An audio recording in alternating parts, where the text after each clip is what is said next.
This is Fox 12 Now.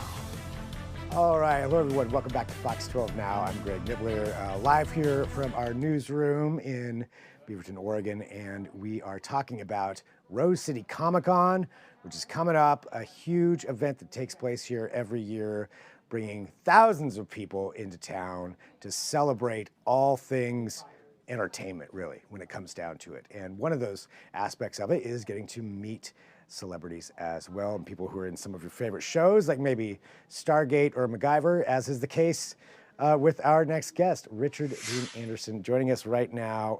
It is great to have you here on the show. Thanks for being here. Well, thank you. I'm so sorry I'm vertical. It's okay. Vertical is all right. We will survive through that. I mean, you know what? It's just how it's going to be. So it's that part is fine. I love though that MacGyver couldn't figure out how to get horizontal. It kind of tells a story, doesn't it?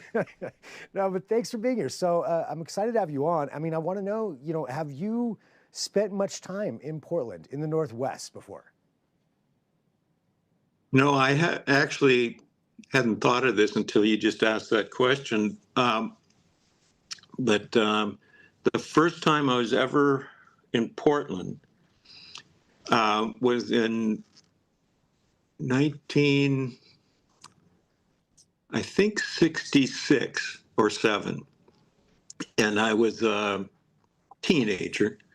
And a bunch of buddies and I were, two of my friends and I were kicking stones around one of the 10,000 Minnesota lakes one hot summer, and trying to figure out how to get in trouble, or basically what to do that summer for adventure. We had up north, we had boat races and big fireworks. We were looking to visit those. And then we had, I don't know, there were a bunch of options that were being thrown around. And I tossed in, why don't we go to California?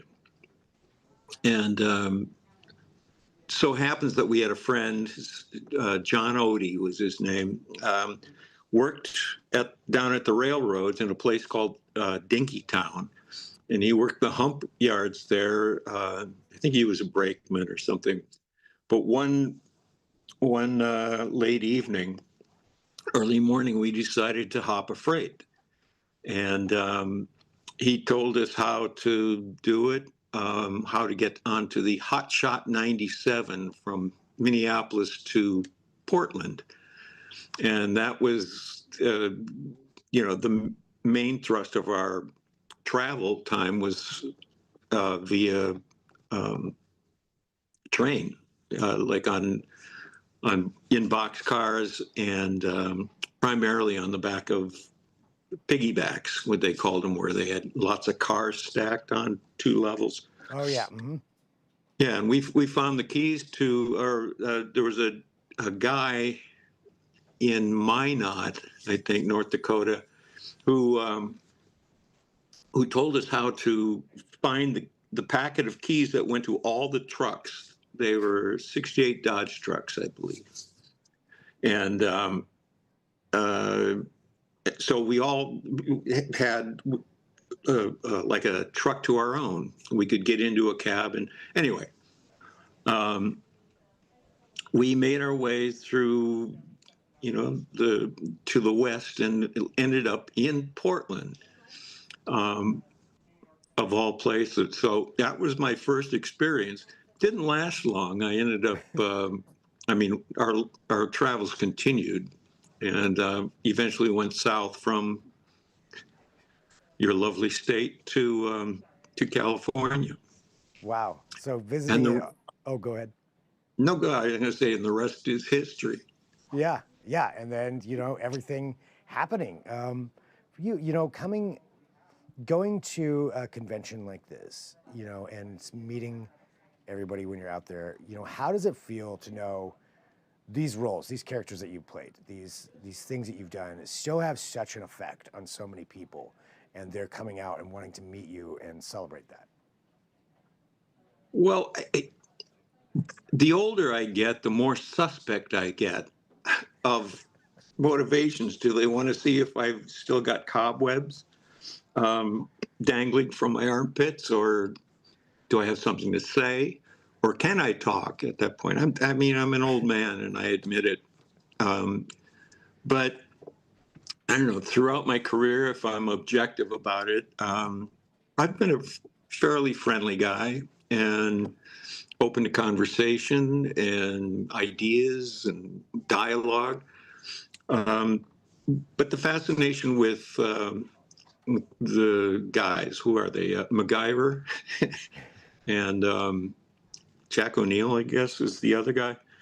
I haven't lost it that much. I was feigning not being able to remember, but um, it's nice. And, at this point in my life, I don't. I travel off and on, but primarily my world traveling is focused on coming to see fans of the shows that I've been on, and I'm still flattered by it. I have very low self-esteem, so I don't really understand what the attraction is, but it's much appreciated, just so everyone knows. I mean, it's awesome, yeah, that people are still coming out. And one of those things I was wondering too that I'd like to ask everybody, and we've got a few minutes left here. Just what is one of the oddest or most interesting gifts that anyone's ever given you? Oddest or interesting? Um, Boy, I wish there was something really odd. I mean, being somewhat odd in my own right, nothing really strikes me as being weird. But what I've gotten that has impressed me. I don't want to say most, but it has very much impressed me. Has been. Oh, I can show you. If do you mind moving? Sure. Here we go.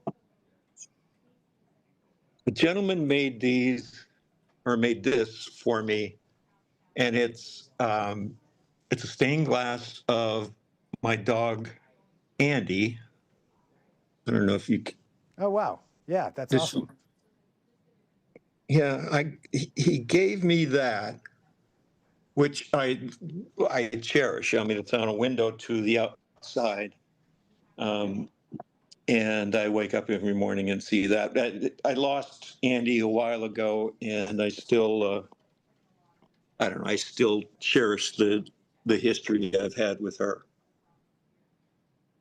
Did I answer your question? Yeah, you did. No, that's amazing. And thank you for showing that and letting us see part of that. And I feel the same way too about the dogs. I love the shirt that you've got on. Richard, yeah, exactly. That's perfect. Well, Please. you're going to be here. You're going to be in Portland. You're going to be spending some time and people are going to get an opportunity to come out and meet you and see you. And it seems like you would be a really fun person to meet and hang out in person. It seems like you enjoy doing this kind of thing. I like playtime. I don't want to get too profound, but the world is so serious, and I think justifiably so. We should all be paying attention to all the crud that's going on.